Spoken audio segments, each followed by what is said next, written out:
Alright, so I don't know why we would even try to spend a night in here after knowing there's howlers.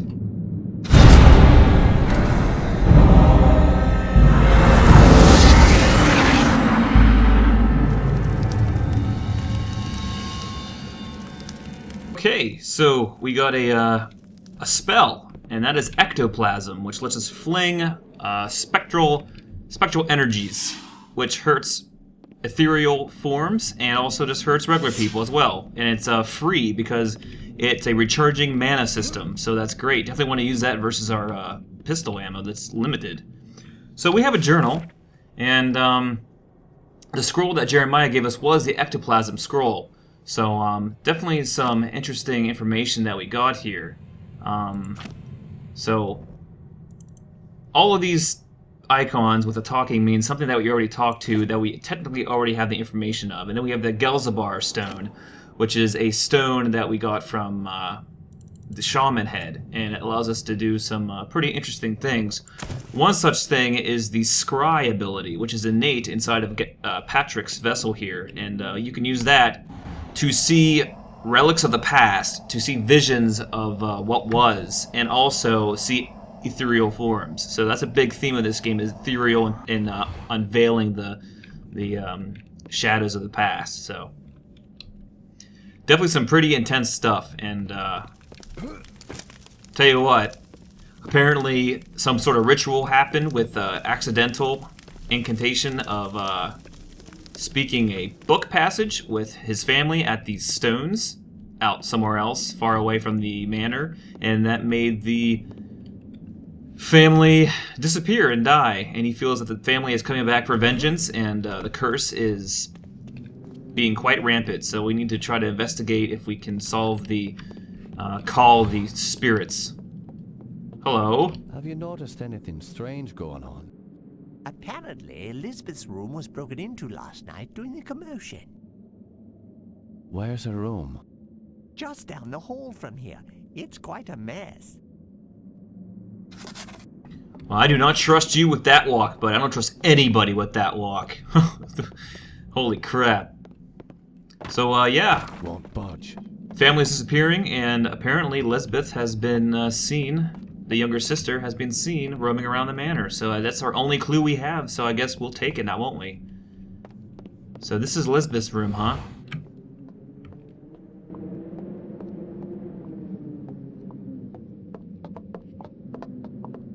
Tell me what you know about Lizbeth. Why, she was a fetching young lass.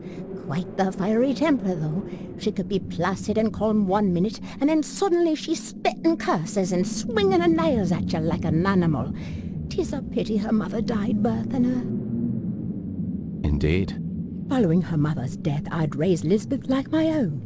In the end, the wasting sickness got her. I'd cared for her when she was sick and watched her wither away to nothing. Pity a young woman has to die in the spring of her life. Now she rests with her poor mother at the family mausoleum. The groundskeeper claims to have seen her recently. Oh man, seeing a ghost is never a good omen. Where can I find this groundskeeper? He's out in the gardens. You can get there through the kitchen. Your knowledge is appreciated. Thank you. Alright, so judging by the little bit of analysis there, it seems like Lizbeth might have been bipolar, by the way that she handled herself. Boy, these servants are absolutely disturbing. Ah, there's Elizabeth now. There's her family, part of her family picture there. She does... Whoa, jeez, buddy. She does look a little bit disturbed, and that seems to be the other brother, who is nameless. I don't know the name right now. Someone, though. And a book. Oh, poetry from Lizbeth. Very nice. Huh. On nights when I cannot sleep, I look from my bed to the monastery out my window. The reflections of the waters that separate us ripple across my bedroom walls, filling the room with waves of moonlight. If it is quiet enough and the wind is still, I can hear them chanting. Their prayers roll across the water and fall upon my ears like a lullaby, rocking me to sleep. It fills my body with such a quiet peace. And yet I cannot help but wonder how something that provides so much security could at the same time haunt me. At midnight, the chanting stops. The brilliant lights of the monastery go black except for a tiny glow that emanates from the entrance to the catacombs. As I watch that single light, I can see the shadows of the monks at the entrance. It is then that I feel a slow, creeping dread rise from my stomach, as if the island somehow has a hold of me.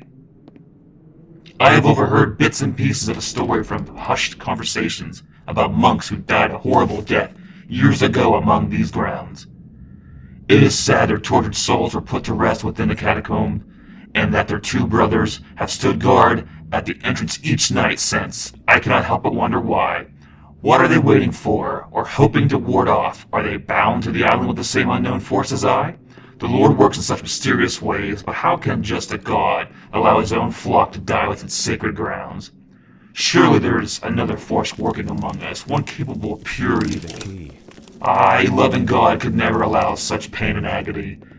It is that force that eats at me at night and leaves me dreams unsettled. Are they waters enough to keep me safe? I wish just once I could lie in the grass outside the catacombs for a night and put these haunted dreams to rest. I must end these nightly visions and seek the truth. Help me! Lizbeth.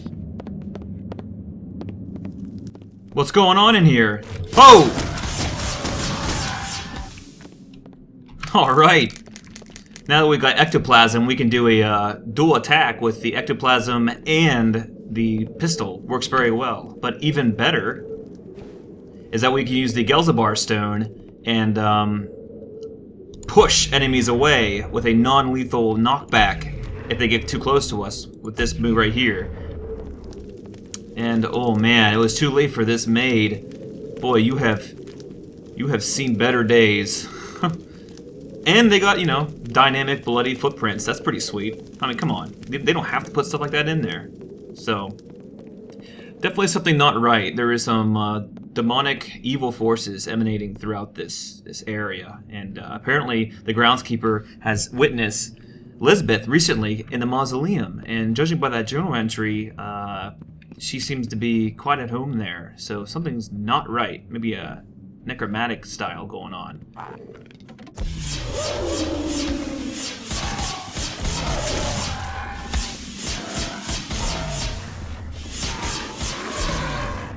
And what's cooler is that if you notice on the bottom right corner, there's a little dot. It looks like it's a little yellow dot, and that is the power or the amplification of your spell. If you have the Gelzabar stone out, which means you really can't defend yourself any other way, it amplifies the spell free by 1 point. So this is level 2 ectoplasm, and I think spells can get to level 6.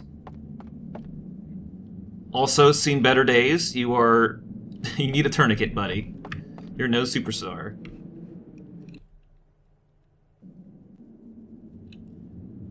And on nightmare difficulty, you've noticed that I lost about 19 hit points.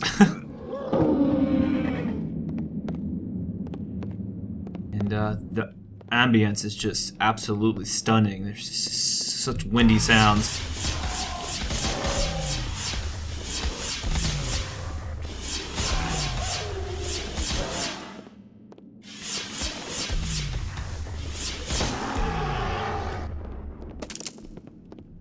All about using that Gelzabar stone for this first part until you get better arsenal, because otherwise you are going to be hurting big time.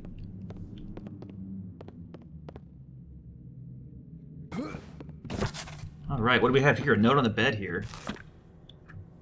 Joseph's letter. It is truly a pity that my dear wife, Eveline, passed away birthing Lizbeth. She would have loved to see them all grow. I cannot help but think that she would have been able to tame this wild streak that they all have exhibited lately. A mother is a soothing influence. I unfortunately cannot offer them this solace. I wish I could understand what brought on this recent behavior. I have received a letter today from Ambrose boarding school. He has been expelled. I don't know what to do with that boy. With the behavior of the children so appalling, I had no choice but to bring them home. Perhaps I can find a tutor. I hope being under my watchful eye will claim their spirits.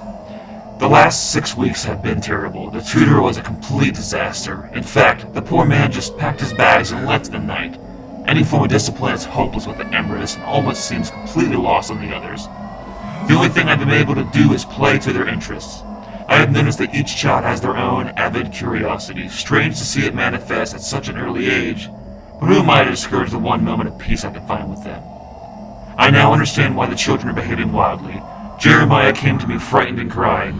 Several years ago, the children broke into my library and procured one of my research books without my knowledge. But how was I to know a 12-year-old boy would take interest in those dusty tomes? I do not know what passage they read, but I suspect that it has led to the current predicament concerning their behaviors and their eccentricities. Jeremiah says they woke their spirits of the island. Hopefully I can determine what the children have done. Perhaps there is a solution. I have pored over the volumes of research and I'm no closer to understanding what Jeremiah and the children may have conjured. None of the incantations in the books could have caused this to happen. Calling a daemon or a consulting spirit should not have such a long-lasting, disturbing effect. I even traveled to the stones.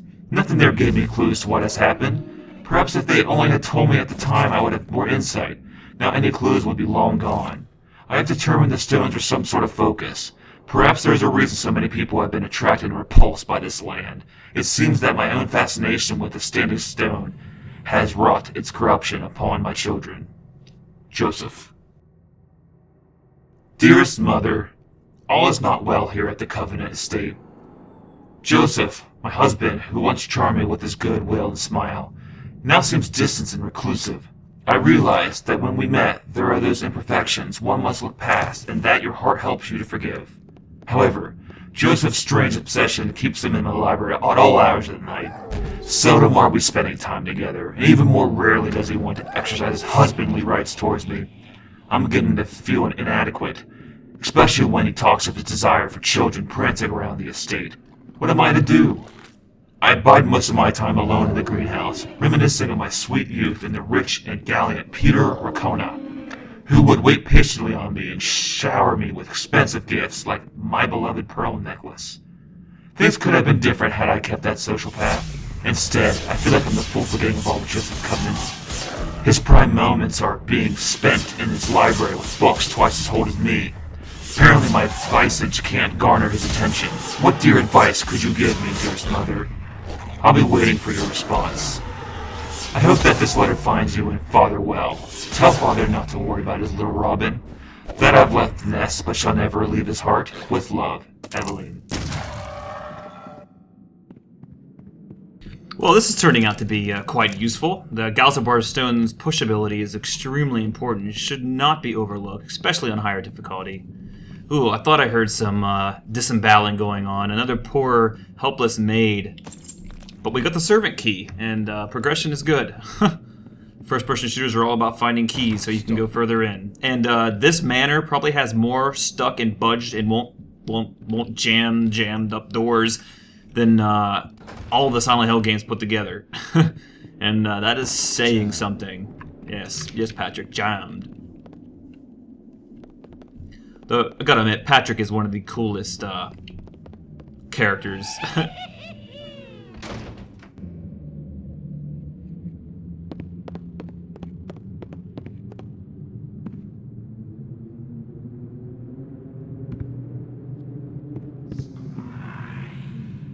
Scry? It's telling me to scry. Well, there's the family portrait. Jeremiah, Bethany, Aaron, Lizbeth, and person. Don't know his name. Scry. Oh boy.